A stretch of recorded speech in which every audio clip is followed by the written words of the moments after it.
जाना पति पावन सीताराम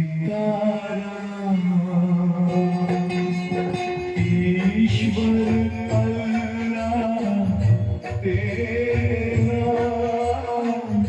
सबको सन्मति दे भगवान। बेटा, हाँ हाँ, आप कौन हो? मैं मोहनदास करमचंद गांधी हूँ। मोहनदास करमचंद गांधी अर्थात महात्मा गांधी। हाँ बेटा, लोग मुझे इसी नाम से ही पहचानते हैं।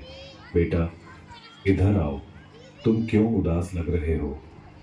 बापू, बात यह है कि कल आजादी का पर्व है और मुझे कल स्कूल में उसके बारे में कुछ बोलना है, इसलिए। उसमें क्या बड़ी बात है, आजादी के बारे में कुछ बोल देना। लेकिन बापू, क्या सच में हम आजाद हुए हैं? तू ऐसा क्यों बोल रहा है? चलिए बापू, मैं आपको कुछ दिखाता हूँ। देखिए बापू, उस घर में। मम्मी पापा, मुझ पर थोड़ा रहम करो प्लीज, मुझे आगे पढ़ने दीजिए। मैं आगे पढ़ना चाहती हूँ और डॉक्टर बनना चाहती हूँ। बस बेटा, आपने बहुत पढ़ लिया। हमारे समाज में लड़कियां इतना पढ़े यही बहुत बड़ी बात है। पढ़ना लिखना छोड़ो और अपनी शादी के बारे में सोचो। क्या मुझे पढ़ने लिखने की और मेरे सपने पूरे करने की भी आजादी नहीं मिलेगी? आइए बापू, उस घर में भी देखते हैं। मेहरबानी करके आप यह व्यसन छोड़ दो और घर में भी ध्यान दिया करो। अब हमारे घर में खाने के लिए अनाज का दाना भी नहीं है। वह सब कुछ मुझे नहीं पता, बस मुझे पैसे दो। मेरा शरीर कांप रहा है और दिमाग काम नहीं कर रहा है। अब जल्दी पैसे दो, मुझे देर हो रही है। नहीं, यह पैसे मैं नहीं दूंगी। ये तो बच्चों की किताबें लेने के लिए रखे हैं।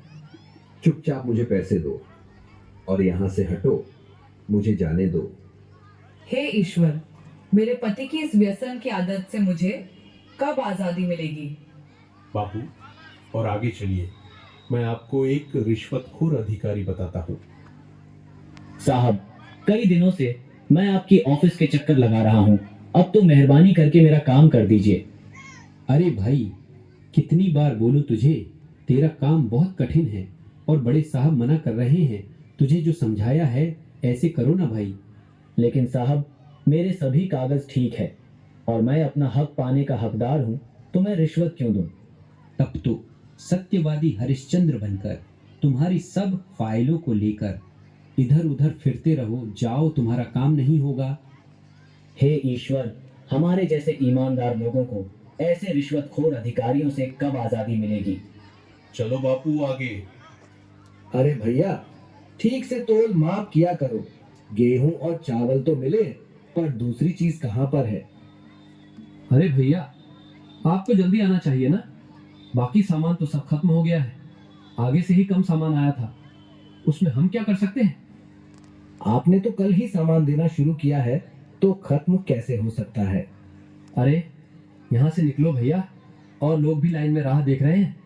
आपको जो शिकायत है वह बड़े अधिकारी से जाकर करना।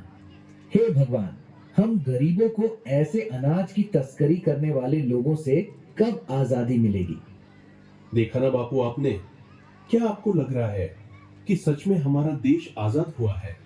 आज के समय में भी लड़कियों को पढ़ने की आजादी नहीं है। आज के समय में बहुत सारे लोग व्यसन के अधीन होकर अपने घर की जिम्मेदारी को भूल रहे हैं। यहाँ पर सरकारी अधिकारी भी रिश्वत लेकर अपना काम करते हैं। अनाज बेचने वाला भी अनाज की तस्करी करके गरीबों का अधिकार छीन रहे हैं। क्या हम सच में आजाद हुए हैं? हमें देखनी है